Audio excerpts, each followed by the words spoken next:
ఆయన ఎస్పీ బాలు వ్యవహారం. తెలంగాణ ఎందుకు తీసుకొచ్చుకున్నాం? ఈ ప్రాంత అస్తిత్వాన్ని కాపాడటానికి తీసుకొచ్చుకున్నాం. ఒక విగ్రహం పెడితే అస్తిత్వం దెబ్బతింటుంది. ఎస్పీ బాలసుబ్రహ్మణ్యం విగ్రహం కింద, ఆయన కాళ్ళ కింద మా అస్తిత్వాన్ని బొందబెట్టే ప్రయత్నం చేసినప్పుడు బరాబర్ తిరుగుబాటు ఉంటది. గత 12 ఏళ్లుగా ఏ విగ్రహం పెట్టలేదా? ఎన్టీ రామారావు ఘాట్లేదా ఇక్కడ? అది ఉండద్దంటారా? గోదావరి కృష్ణమ్మలు మనబీళ్లకు మల్లాలే, పచ్చని మాగాణాలతో పసిడి సిరిలు బండాలే, సుఖశాంతుల తెలంగాణ సుభిక్షమై ఉండాలి, స్వరాష్ట్రమై తెలంగాణ స్వర్ణయుగం కావాలి. పంచాయతీ వచ్చింది స్వరాష్ట్రమై తెలంగాణ అనే పదాన్ని. ఆయన ఏం చేయకపోతే ఆయనకి పద్మశ్రీ పురస్కారం ఎట్లా ఇస్తారు? ప్రభుత్వాలు అట్లున్నాయండి. జనం గురించి పనిచేసిన వాళ్ళు కాదు. Is commercial artist. సెక్రటేరియట్ కును అమరజ్యోతికి మధ్యలో రాజీవ్ గాంధీ విగ్రహం పెట్టినప్పుడు కూడా నేను ఈ చర్చ తీసుకొచ్చిన. కానీ ఆ రోజు రాజీవ్ గాంధీ విగ్రహం తీయలేదుగా. బతుకమ్మని తీసేసినాక తెలంగాణ ఆత్మను చంపిరని చెప్పి కూడా చెప్పినాం. బతుకమ్మ అయితే ఉండాలి కదా తెలంగాణది.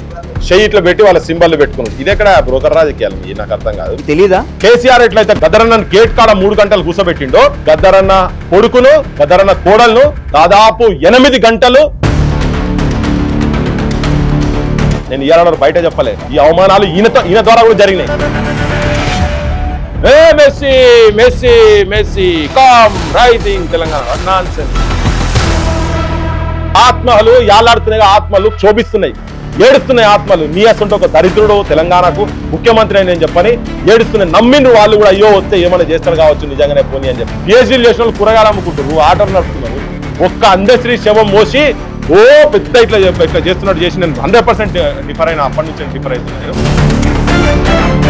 ఎమ్మెల్యేలు ఎవడన్నా పార్టీ ఫిరాయిస్తే ఊర్లలో తిరగబడండి, చెప్పులు మెడకైండ్రి, బూట్లతో కొట్టుండ్రి, బట్టలు జింపుండ్రి, దాడులు చేయండి అని చెప్పిండు రేవంత్ రెడ్డి. లజ్జ పైసా లేకుండా. సో చిప్పకూడు తినిపిస్తా రెడీ ఉన్నది నువ్వు, నీ కుటుంబం మొత్తం వచ్చి చెంచల్ కూడా జైల్లో ఉండాల్సిందని చెప్పిండు కదా. ఫామ్ హౌస్ లో మంచిగా విలాసాలు చేసుకుంటూ కూర్చున్నాడు. లాస్ట్కి ఏం చెప్పిండు? మార్వాడిలో దమనకాండ, మార్వాడిలో ఇల్లీగల్ యాక్టివిటీస్, మార్వాడిలో నకిలీ దందా, కల్తీ దందాలతోని ఇలా మా స్వర్ణకారులు కావచ్చు, మా కుమటోళ్ళు కావచ్చు, కొట్లాడి తెచ్చుకున్న తెలంగాణ కిరాయి మూకలు, కర్కోటక, కిరాతక, కీచకుల పాలన అయిందని చెప్తున్నాను. రేపు ప్రత్యామ్నాయం తెలంగాణకు తీసుకురావాల్సిన తప్ప అది అనివార్యం.